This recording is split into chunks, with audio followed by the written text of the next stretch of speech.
Bueno, buenas noches con todos. En primer lugar, muchas gracias por la invitación. Doble gusto. Primero, el de encontrar una evaluación muy bien hecha, muy rigurosa, muy seria y muy desideologizada. Y en segundo lugar, que esa evaluación haya hecho, como ya fue mencionada, la constatación de un éxito en una política pública que no ha sido el resultado de la clarividencia de ningún líder político, sino ha sido el entroncamiento, la alianza de la intelectualidad vinculada a las cuestiones rurales con el aparato del Estado, con la, llamemos así, con la burocracia a cargo. Y en donde se han compartido polémicas, donde se han compartido éxitos y donde de un lado y del otro han surgido iniciativas que luego se probaron tremendamente eficaces. Yo creo que este es un caso muy especial de éxito nacional y por eso les doy las gracias. Esto tuvo un pasado que tenía como concepción del desarrollo rural una cuestión muy distinta.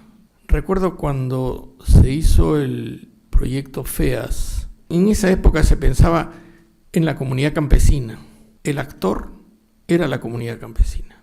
Y lo que había que poner era una asistencia técnica al servicio de la comunidad campesina, y ese asistente técnico debía ser un ingeniero que podía guiar, orientar a toda esta gloriosa masa de incapaces que constituía la comunidad, que no sabían nada. Y entonces había que poner un plan de desarrollo para cada una de esas comunidades, en donde se definía no solo el cómo hacer, sino además, y con carácter de fundamental, el qué hacer. Ese plan, gracias a la sabiduría del ingeniero, establecía los objetivos, las metas, lo que había que lograr, lo que ellos debían querer. Y por razones de la coyuntura económica, el proyecto ya no lo hacía de manera pública el Banco Agrario o el Ministerio de Agricultura, sino que se puso en manos de las propias comunidades para poder contratar en forma privada a estos ingenieros, que entre ellos en aquella época decían: este no es un invento para el desarrollo, sino es un invento para no pagarnos los derechos sociales.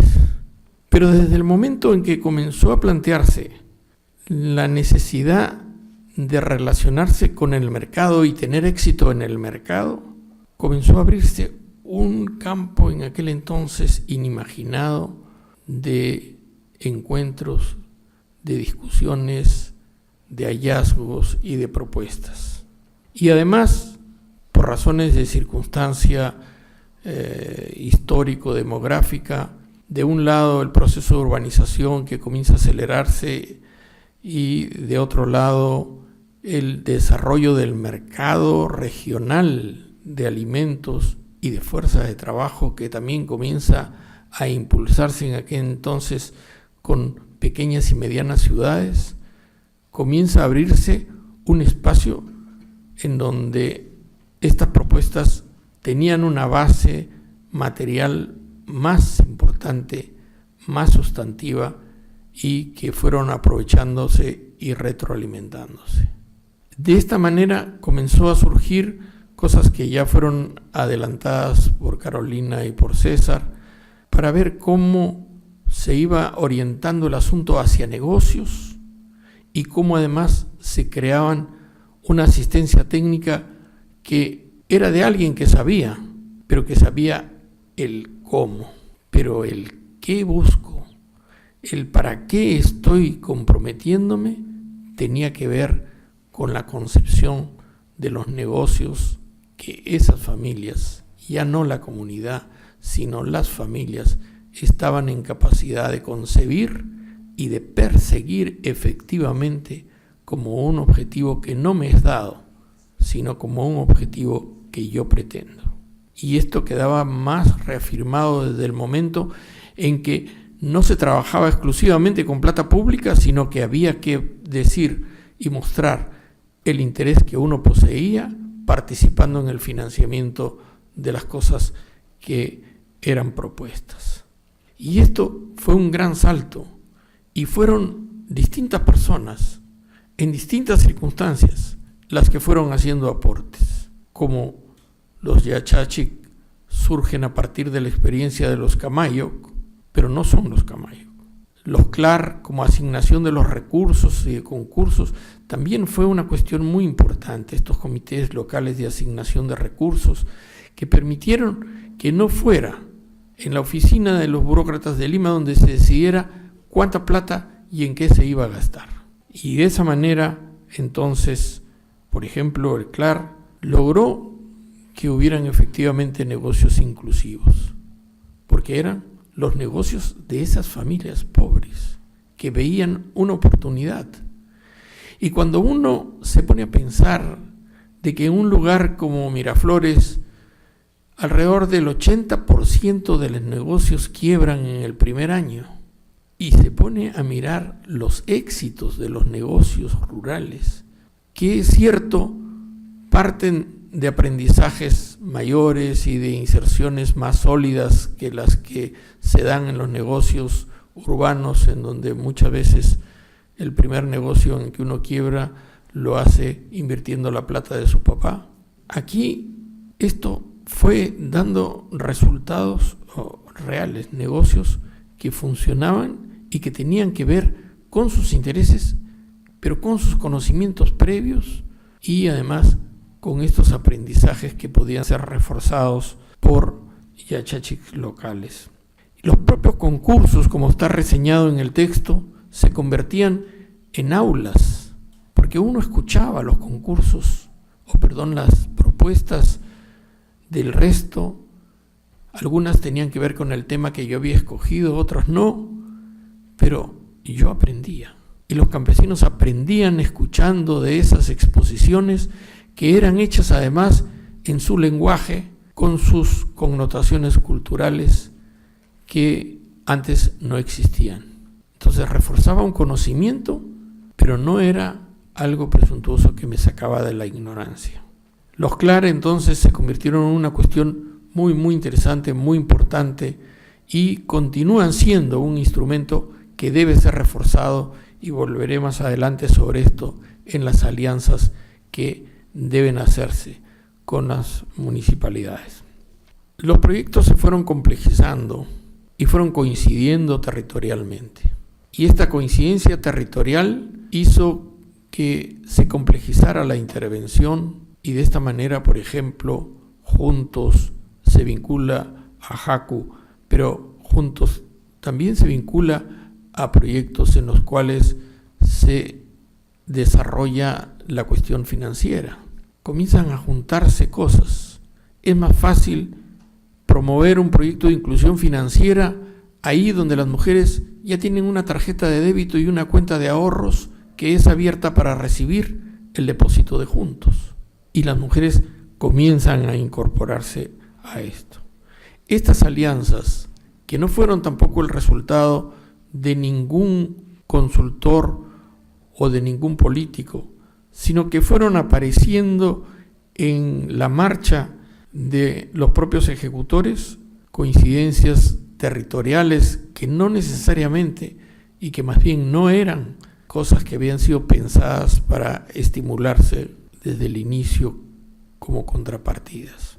Han dado buenos resultados y plantean ahora sí la necesidad de mirar el asunto con más fineza y tratando de buscar una mayor complejidad en cómo pueden efectivamente conseguirse efectos multiplicadores a partir de las alianzas que ya fueron experimentadas.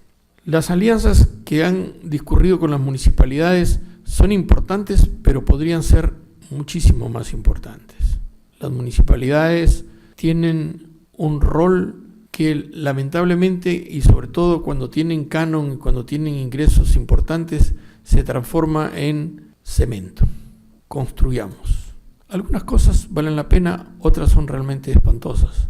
Y está muchas veces dicho, la multiplicación de estadios y monumentos y coliseos se hacen en lugar de hacer, por ejemplo, obras de agua potable. Pero es importante que entren a la promoción productiva y que aprendan en lo máximo posible de estas experiencias, sobre todo para aquellas municipalidades que tienen canon y que tienen muchísimo dinero y que no saben gastar. En las épocas de bonanzas que de vez en cuando tenemos, esto podría tener un impacto aún muchísimo más fuerte. La cuestión financiera ya se ha hablado un poco y creo que es increíblemente importante. He estado hace un tiempo haciendo una sistematización de la experiencia de las señoras ahorristas y de las promotoras en la zona del Cusco, y realmente me di con una experiencia sobre la cual tenía noticias, pero que no estaba realmente en posición del conocimiento de lo importante que era. Estas mujeres han ahorrado, se han hecho clientes de los bancos y han invertido, e incluso después, sobre la base de lo ahorrado y, como decía César, de la experiencia que la caja o la financiera tenía ya respecto de lo cuál había sido su comportamiento, se han metido en negocios. Y he encontrado un lugar, por ejemplo, en el que había una alianza entre la municipalidad y las señoras ahorristas para poner galpones de cuyes, pero galpones de verdad, grandes, asociados a una demanda en crecimiento, porque la urbanización, entre otras cosas, impulsa la demanda de proteínas de origen animal. Tienen más plata, no comen más papa, comen más carne. Y en la sierra, más carne significa más cuy. He encontrado también casos de gente, de señoras que han comprado una movilidad sobre la base del crédito. Y uno dice, increíble, esta mujer, sí, es dueña de este camioncito. Y la señora con mucho orgullo me dice, sí, pues, en este camión ahí lo hago trabajar a mi esposo. Y el inicio de la historia es que ella comenzó a ahorrar a escondidas del esposo, porque el esposo y muchos en aquel entonces, cuando comenzaba el asunto, tenían en la cabeza, clave, tu plata te la van a robar. ¿Tú crees que van a quererte darte plata para ti? ¿Para qué te van a querer dar plata? Te van a engañar, te van a robar. Pero muchas mujeres creyeron y guardaron la plata. Y fue muy entretenido para mí escucharlas cómo, llegado el momento en que habían hecho a veces como parte de sus ahorros un depósito a plazo fijo para ganar más, iban con el marido y me contaban y le habían dicho, vamos al pueblo, y yo, pues, que quiero pasear domingo, sábado, el sábado vamos, y el sábado iban y pum, a la financiera, a la caja, y dice, ¿para qué me traes aquí? No, un ratito tengo que hacer una cosa. ¿Pero qué vas a hacer aquí? No, sacaba la plata y dice, bueno, mira, ve, esta plata hemos ganado, lo que hemos ganado es para ti, el ahorro sí es mío.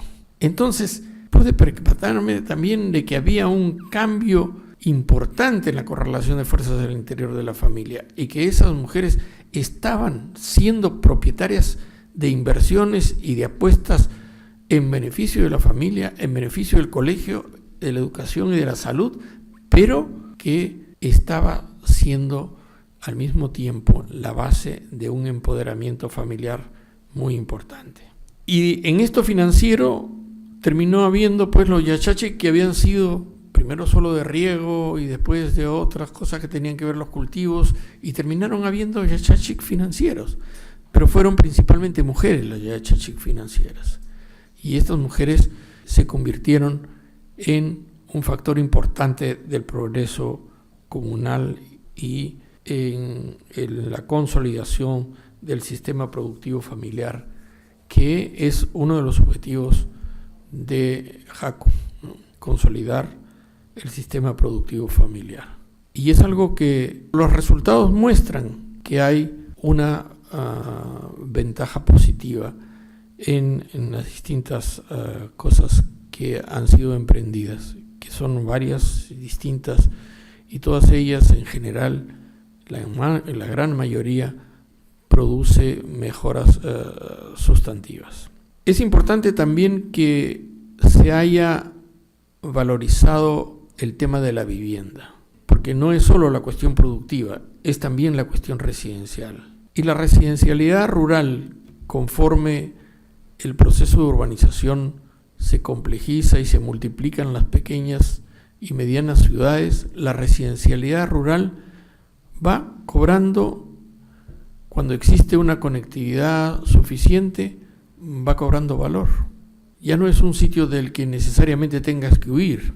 Y no es que con esto me haya vuelto ruralista, sino que la multiplicación de los pequeños centros urbanos genera una realidad regional distinta, más variada, más compleja, pero también con mayor potencialidad.